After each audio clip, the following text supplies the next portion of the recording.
Com mais entrevista. A gente vai falar da análise econômica para 2021, os possíveis impactos na vida da população brasileira.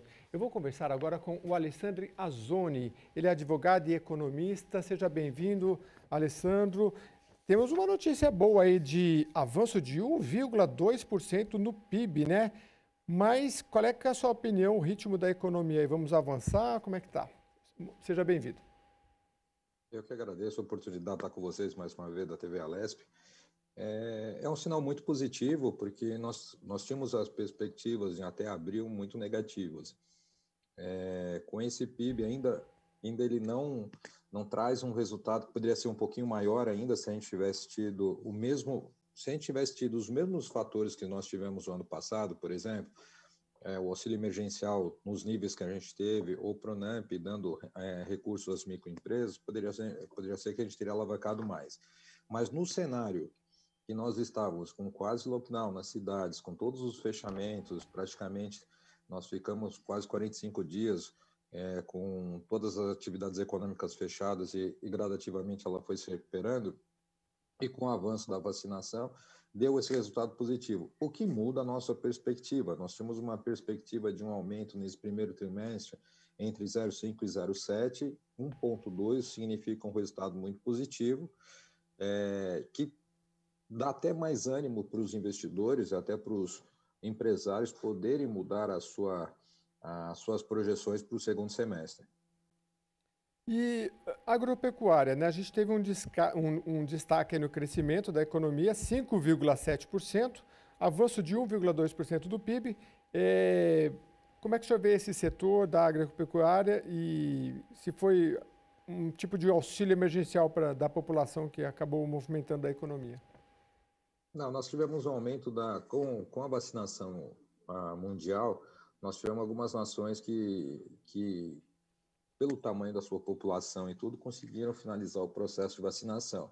E com isso a atividade voltou numa crescente. E com isso a demanda global por commodities, ela se intensifica. E o Brasil já tem seu espaço já garantido há alguns anos. E foi o ano passado mesmo, nós já tivemos um incremento. Geralmente o agronegócio participava do PIB entre 20% e 21%, ele participou 25% do PIB o ano passado. E essa crescente se deu justamente esse primeiro trimestre pela retomada da economia mundial e pela demanda de commodities que nós produzimos do agronegócio. Então, foi o grande alavancador, esse 5,3, exatamente por causa desse cenário global. Lógico que internamente ainda há uma retração de renda, mas o grande avanço se deu justamente por causa da retomada internacional. Já falou em retomada internacional, como é que é a perspectiva de quanto nós dependemos de exportações e quanto nós dependemos do próprio mercado aqui para retomar a economia? O Brasil sempre teve, em toda a política econômica, em todos esses anos, até na época das crises que a gente teve de monetárias, todas do cruzado, cruzeiro, nós temos um potencial muito grande da demanda interna. A nossa demanda interna, realmente, ela acaba consumindo todos os bens. Quando nós tivemos, em anos passados, uma recusa das exportações de carne para o mercado russo, por exemplo, e que praticamente sobrou essa carne, ela foi colocada no mercado interno, lógico, o preço ficou mais barato, mas praticamente nós consumimos quase tudo. Então, a demanda interna brasileira, ela é muito forte. Lógico que é levado a questão de preço também, que faz você restringir. Como nós estamos tendo uma série de alta nos produtos, principalmente cesta básica, arroz, feijão, batata, todos esses itens que praticamente são de primeira necessidade, a carne mesmo. Então, isso faz com que a demanda interna se retraia e o produtor destine essa parcela maior para o mercado externo. O que valoriza no mercado externo? O câmbio favorável. O câmbio a 5,35, 5,40 se torna muito interessante para o exportador, porque ele tem mesmo que ele tenha que reduzir os preços internacionais por algum motivo, ele ainda sai ganhando na desvalorização cambial, porque é cotado em dólar, então ele tem um incremento na sua produção. Então, é o que faz com que o agronegócio tenha tido um maior crescimento de investimento, tecnologia, empregado do campo, para que cada vez mais o setor do agronegócio ele consiga naquela propriedade, a propriedade em si, ela maximize a sua produção, ou seja, aquela propriedade que nós tínhamos nos anos 80, 90, hoje ela produz 3, 4, 5 ou até 10 vezes mais do que ela produzia, por causa do incremento tecnológico.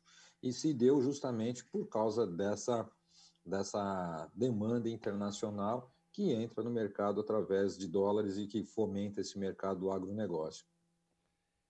A gente está no momento de pandemia, falando aqui de 2021, mas é sempre bom colocar uma perspectiva. O senhor falou em tecnologia. Eu vi, por exemplo, uma reportagem esses dias de um país, eu não me lembro o nome agora, que é um país muito pequeno, mas que está com uma produção de agricultura enorme, porque eles investiram em tecnologia. Então, eles têm uns locais assim pequenos que eles fazem tipo, é meio que empilhado, né, a produção deles, né? É lógico que a gente tem muita terra, quase um quarto aí da agricultura aí, do agronegócio no nosso PIB é importante, mas como é que o senhor vê aí o nosso preparo para a próxima década, ceifando-se tantos empregos com tecnologia, e me parece que daqui para frente vai ser uma progressão geométrica, né? O Brasil está preparado, sem falar em capacidade instalada, mas vamos falar de educação no pós-pandemia. Como é que a gente vai gerar emprego e gerar economia com um país ainda com um sistema educacional ainda tão falho e que o senhor acha que tem que se recuperar rapidamente para a gente aproveitar essa molecada aí, essa janela demográfica que a gente ainda tem? Eu vou voltar um pouco mais para trás. Naqueles momentos que a gente teve aquela recessão nos governos passados, que nós ficamos com -3, -3,5, depois veio Michel Temer, que subiu para 1%. Então, naquele momento dos quase 7% de queda de 2 anos seguidos, ali nós já tivemos esse primeiro corte. Houve as demissões, foi que nós chegamos praticamente a 11 milhões de desempregados. Ali realmente houve uma ruptura, porque as empresas foram obrigadas a se reenquadrar nos seus quadros funcionais, ou seja, eu tinha uma pessoa, vamos dar um exemplo, uma pessoa que abria a porta, uma que me recepcionava, outro que me colocava na sala, uma que me servia café e outro que me atendia. Só aí nós estamos falando de 5 empregos. Nesse momento de recessão, a empresa reestruturou o quadro funcional, ou seja, aquela pessoa que vai me atender, ela vai abrir a porta, vai me recepcionar, vai me perguntar se eu quero café, aperta na maquininha e põe na minha mesa. Então, naquele momento, nós já tivemos uma ruptura do quadro na questão de empregos. Ali nós tivemos uma reformulação do quadro funcional. Dali para frente, a tecnologia também foi usada justamente para reenquadrar essa questão funcional. Dali para frente, daquele ano para frente, acho que foi 2015, 2016, nós estamos com essa carência exatamente de aperfeiçoar a mão de obra através do ensino.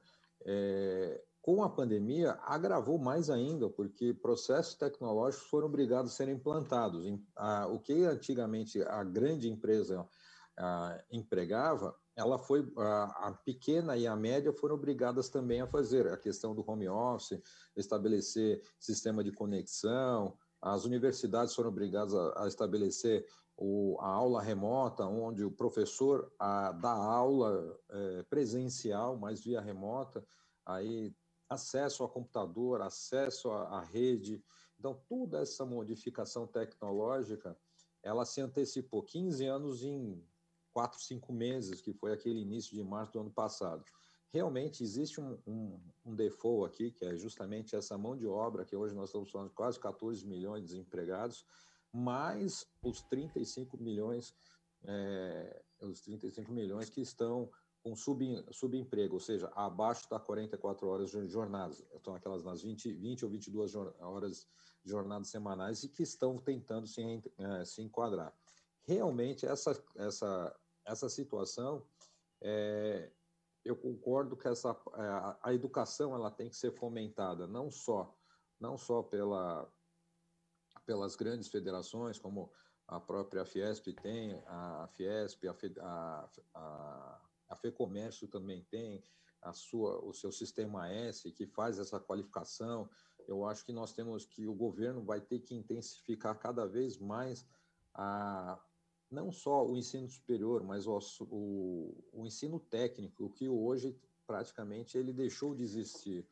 Eu acho que essa questão da capacidade técnica, que são os cursos técnicos, entre você se formar no Fundamental 1, 2 e depois no médio, e para uma universidade, acho que esse pulo ainda, nós temos um meio do caminho, que é o técnico. Eu acho que a formação técnica é um caminho para que esses jovens se insiram no mercado e a gente consiga reagrupar essas pessoas novamente no setor produtivo, para que possivelmente essas pessoas, terminando o técnico, eles mudem para um tecnólogo ou vão até para uma graduação, mas eles já estão segmentados já estão inseridos no mercado. Doutor Alessandro Azzoni, muito obrigado mais uma vez por participar aqui e nos atualizar aqui no Jornal da Rede Alesp. Eu que agradeço, estou sempre às ordens para vocês, um grande abraço e, graças a Deus, com sinais positivos da nossa economia.